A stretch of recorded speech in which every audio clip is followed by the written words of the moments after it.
मैं डॉक्टर संतोष कुमार उपाध्याय अभिनव भारत एकेडमी में एक बार आपके समक्ष पुनः उपस्थित हूँ। अंतर्राष्ट्रीय राजनीति में तनाव शिथिलता के क्रम को आगे बढ़ाते हुए तनाव शिथिलता मतलब दितांत के कारण, दितांत के आचरण एवं निर्धारक तत्व क्या हैं। क्योंकि दितांत का अर्थ शीत युद्ध की समाप्ति नहीं है। इसका यह अर्थ भी नहीं कि महाशक्तियां अपना अपना वर्चस्व और सर्वोपरिता बनाए रखने की अभिरुचि नहीं रखती। दितांत का सीधा साधा अर्थ है कि महाशक्तियां जैसे अमेरिका और पूर्व सोवियत संघ ने न्यूनाधिक रूप से आपसी प्रतिस्पर्धा के मानदंडों को आंशिक रूप से संहिताबद्ध करने का प्रयत्न किया।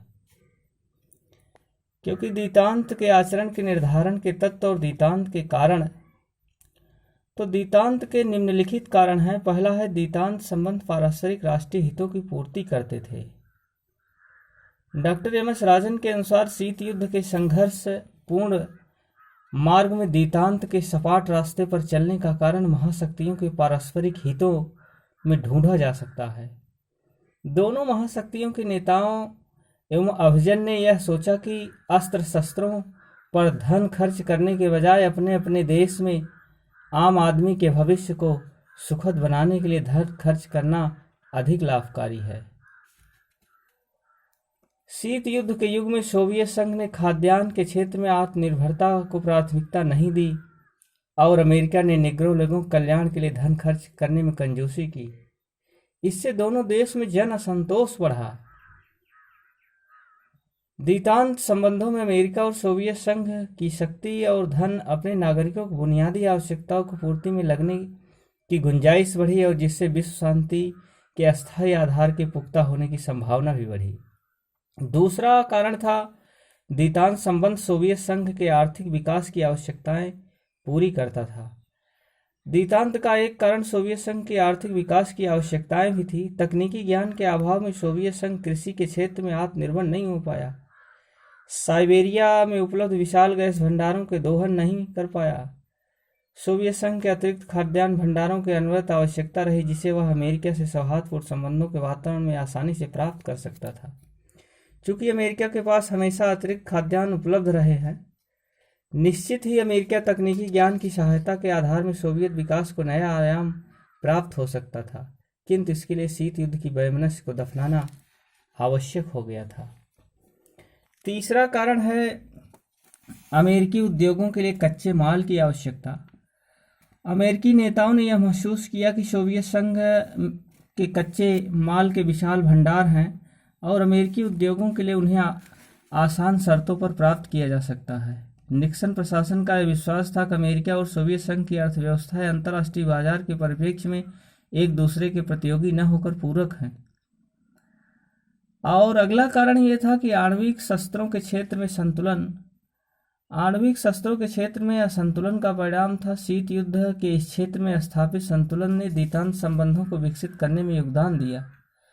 प्रारंभ में संयुक्त राज्य अमेरिका आणविक शस्त्रों संपन्न राष्ट्र था। जब सोवियत संघ ने अणु विस्फोट कर लिया तो सोवियत संघ और अमेरिका के बीच जो सैनिक असंतुलन था वह समाप्त हो गया एवं दोनों संतुलन की स्थिति में आ गए।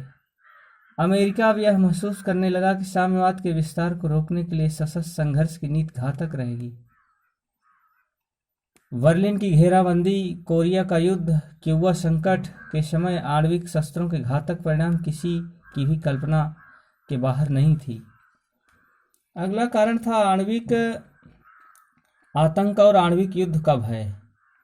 अमेरिका और सोवियत संघ दोनों ही आणविक आयुधों के निर्माण कर लिया, किंतु वे दोनों इन शस्त्रों के मारक शक्ति से चिंतित रहे। न्यूट्रॉन बम के नाम पर कपकपी छूटती है। न्यूट्रॉन गोलियां से मनुष्य और अन्य जीव जंतु के लिए तुरंत या निलंबित मृत्यु निश्चित है, जिनकी संहारतक का अनुमान इस बात से लगाया जाता है कि हाइड्रोजन बम जैसे भयंकर बम से मरने वाले और घायलों के अनुपात 1 से 3 होता, मगर न्यूट्रॉन बम में इसके उल्टे, यदि 1 जख्मी होगा तो 3 मरेंगे। कहने का अभिप्राय यह है कि नाभिकीय अस्त्रों ने युद्ध को इतना भयानक और विनाशकारी बना दिया कि कोई महाशक्ति इसका खतरा मोल नहीं ले सकती थी। अगला कारण है कि राष्ट्रीय प्राथमिकताओं में बुनियादी परिवर्तन। शीत युद्ध काल में संयुक्त राज्य अमेरिका की राष्ट्रीय नीति और प्राथमिक आवश्यकता थी। साम्यवाद का अवरोध, साम्यवाद का समूलन सोवियत संघ की सर्वोच्च प्राथमिकता थी। साम्यवाद का विस्तार और पूंजीवाद का अंत करना, इसके लिए दोनों देशों ने लोक कल्याणकारी योजनाएं, गरीबी उन्मूलन, जीवन स्तर ऊंचा करने जैसे अपरिहार्य कार्यक्रमों की कीमत पर अस्त्रों की शक्ति, परमाणु अस्त्रों के निर्माण और सैनिक गठबंधनों पर बल दिया। धीरे धीरे दोनों महाशक्तियों ने यह अनुभव किया कि उन्हें अब संसाधन और तकनीकी ज्ञान का प्रयोग करने में अपने नागरिकों के जीवन स्तर को ऊंचा उठाने के लिए यह कार्य करना आवश्यक है। तीसरा महत्वपूर्ण काम था शीत युद्ध में तनावपूर्ण वातावरण। शीत युद्ध एक मनोवैज्ञानिक युद्ध था। यह निलंबित मृत्युदंड के समान था। इसे गर्म युद्ध से भी अधिक भयानक माना गया। दोनों महाशक्तियों को यह आशंका होने लगी कि शीत युद्ध कभी भी सशस्त्र युद्ध में परिवर्तन हो सकता है और उसका परिणाम भयंकर विध्वंस होगा। इसलिए वे पारस्परिक टकराव से बचने की दिशा में सोचने के लिए बाध्य हुए। अगला कारण यह था कि साम्यवादी गुटबंदी का ढीलापन और सोवियत संघ और रूस में मतभेद। सोवियत संघ के प्रति अमेरिकी दृष्टिकोण में परिवर्तन का एक कारण था कि साम्यवादी गुटबंदी का ढीला होना भी। बदलते अंतर्राष्ट्रीय परिप्रेक्ष्य में साम्यवादी गुट की एकजुटता टूटने लगी और साम्यवादी दुनिया में शक्ति के अनेक प्रतिद्वंदी केंद्रों का उदय हुआ जो मॉस्को से स्वतंत्र रहने की चेष्टा करने लगे। साम्यवादी दुनिया की ठोस एकता के बजाय वहां बहुध्रुवीयता के तत्व दृष्टिगोचर होने लगे।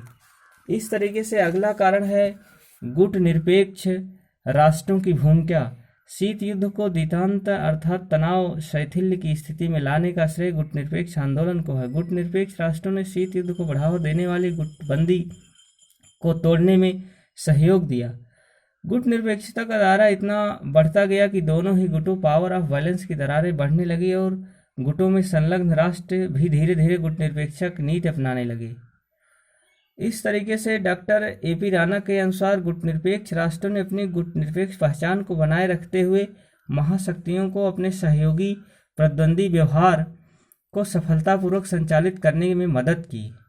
अगला 10वां कारण है द्विगुटी विश्व राजनीति का बहुकेंद्रवाद में परिवर्तन। द्वितीय विश्व युद्ध के तुरंत बाद विश्व द्विध्रुवी बीपोलर की ओर बढ़ा और 1950 के आते आते इस द्विध्रुवीयता के बंधन शिथिल पड़ने लगे और विश्व धीरे धीरे शनय शनय बहुकेंद्रवाद पॉलीसेंट्रिज्म की ओर अग्रसर होने लगा और 1963 से 1979 की कालावधि में शक्ति के केवल 2 ही केंद्र नहीं अपितु बहुत सारे केंद्र हो गए। अगला कारण यह था कि महाशक्तियों को अपने गुटी मित्रों से निराशा और यथार्थवादी चिंतन में प्रवृत्ति।